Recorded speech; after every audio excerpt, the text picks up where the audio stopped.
Welcome to Daily English Talk, where English becomes exciting. Today, we start the thrilling journey of one of history's most controversial figures, Adolf Hitler. Love him or hate him, his story is filled with dreams, failures, ambition, and power. From a small boy with big dreams to a man who changed the world forever. This is the story of Adolf Hitler like you've never heard before. Are you ready? Grab your headphones, sit back, and let's dive into this incredible tale. That will improve your English and keep you hooked till the end. It all started on April 20th, 1889, in a small town called Braunau am Inn in Austria. A baby boy was born to Alois and Clara Hitler. They named him Adolf. No one knew this little boy would grow up to shake the world. As a child, Adolf wasn't special. He loved playing outside, drawing pictures, and imagining a big future. But life wasn't perfect. His father, Alois, was very strict. Alois wanted Adolf to study hard and get a government job just like him. But Adolf had a different dream. "I want to be an artist," he would tell his mother Clara. His mother loved him deeply and supported his dream, but she couldn't change Alois's mind. Adolf's childhood was full of fights with his father. His father would shout, "Art is not a real job," and Adolf would stay quiet, hiding his tears. When he was 13 years old, his father died suddenly. Some people thought Adolf would feel free, but losing his father left a hole in his heart. Adolf started skipping school. He was once a good student, but now he didn't care. Teachers would say, "Adolf is smart, but he is lazy." All he wanted to do was draw. After finishing school, Adolf packed his bags and moved to Vienna, the capital of Austria. He was so excited. "Vienna is the city of art. I will become a famous painter here," he thought. He applied to the Academy of Fine Arts, a big art school. But when the results came, his heart broke. He didn't get in. The school told him, "Your work is not good enough." Adolf felt humiliated. "I'll try again," he said. But the next year, the school rejected him again. He was devastated. Without school or a job, Adolf's life became hard. He lived in tiny, dirty rooms and sometimes slept on the streets. He painted postcards and sold them to tourists for a little money. Why is life so unfair? He often thought. During this time, Adolf's mother passed away. He was alone and angry. He started to blame other people for his failures. "It's not my fault," he would say. In 1914, everything changed. World War I started, and Adolf saw a chance to make his life meaningful. He joined the German army. He loved being a soldier. "Finally, I am part of something big," he thought. Adolf was brave in the war. He carried messages across dangerous battlefields and received 2 medals for his courage. But in 1918, Germany lost the war. Adolf was furious. "Our leaders betrayed us," he shouted. He felt Germany needed someone strong to bring it back to power. After the war, Adolf returned to Germany. The country was in chaos. People were poor and hungry. Many were angry about the war's end. Adolf saw this as his opportunity. He joined a small political group called the German Workers' Party. Adolf was a powerful speaker. When he spoke, people listened. His words were full of anger, passion, and promises. "Germany will rise again," he would say. Slowly, more and more people started following him. Adolf changed the name of the group to the National Socialist German Workers' Party, also known as the Nazi Party.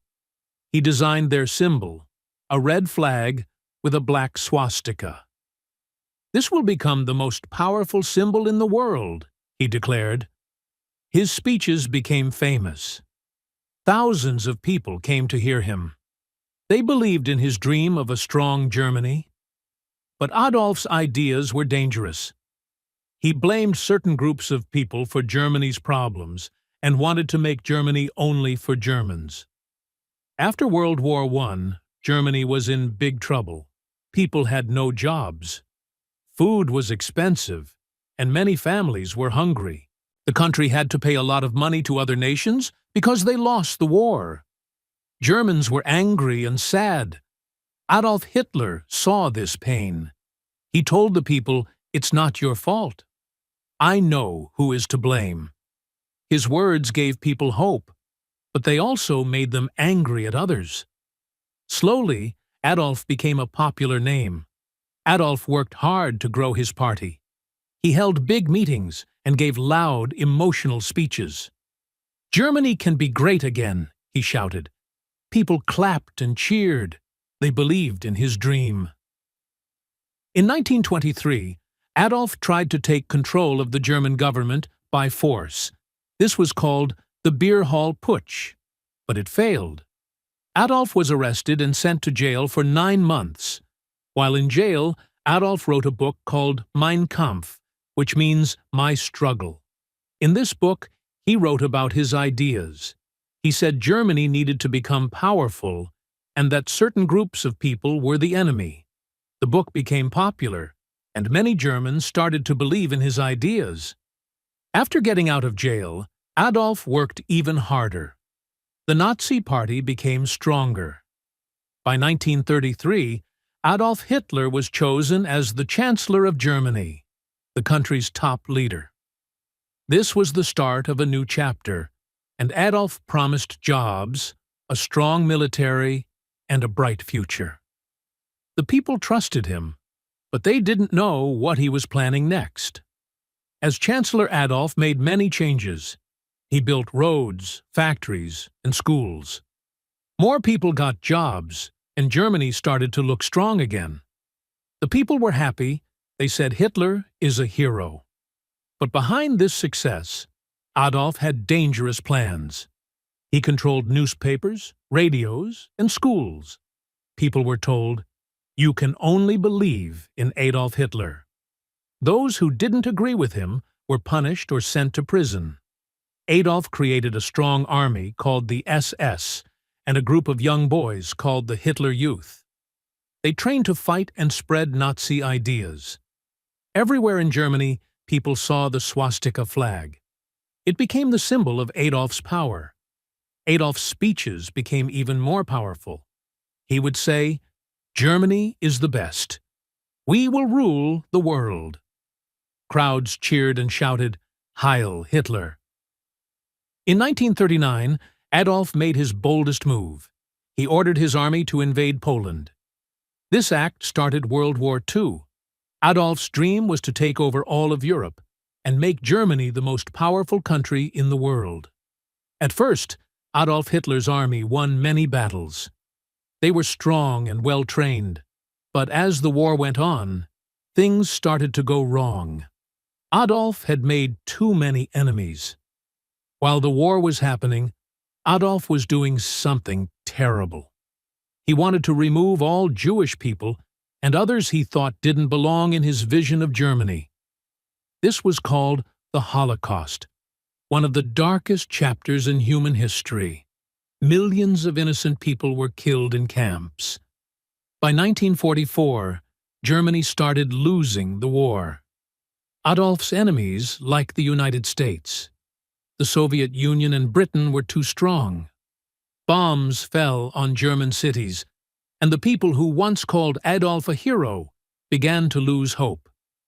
Adolf became paranoid. He trusted no one and spent most of his time hiding in his bunker. By 1944, Adolf Hitler's dreams of ruling the world were falling apart. His army, which once seemed unstoppable, was now losing battles everywhere. The Soviet Union, one of his biggest enemies, pushed the German army back from the east. At the same time, American and British soldiers attacked from the west. German cities were bombed day and night. Families lost their homes, and the people began to turn against Adolf. Why did we follow him? Many asked. But Adolf didn't give up. He sat in his bunker, giving orders to his generals. "We will not surrender," he shouted. But deep inside, even Adolf knew the war was lost. In early 1945, Adolf Hitler stayed in a bunker deep underground in Berlin. The bunker was cold and dark, but it was safe from bombs. Inside, Adolf spent his time planning, though there was little hope left. He was not alone. His most loyal followers were with him, including his girlfriend, Eva Braun. Eva had been by his side for many years, though Adolf kept their relationship private. She loved him even in his darkest days. Outside the bunker, the sound of gunfire grew louder every day. The Soviet army was getting closer to Berlin. "The end is near," whispered his advisors. Leaders from other countries begged Adolf to surrender. "Save the people of Germany," they said. But Adolf refused. He believed surrender was a sign of weakness. "If Germany loses, it is because the people were not strong enough," he said coldly. By April 1945, Berlin was surrounded. The Soviet army attacked the city from all sides. Buildings collapsed, fires burned, and people ran for their lives. On April 29, 1945, Adolf made a surprising decision. He married Eva Braun in the bunker. It was a simple ceremony with just a few people. "You've always been by my side, Eva," Adolf said. Eva smiled, even though she knew this was not a happy moment. After the wedding, Adolf and Eva spent hours together, talking about their lives and what they had done. They both knew the end was near. On April 30, 1945, Adolf made his final decision.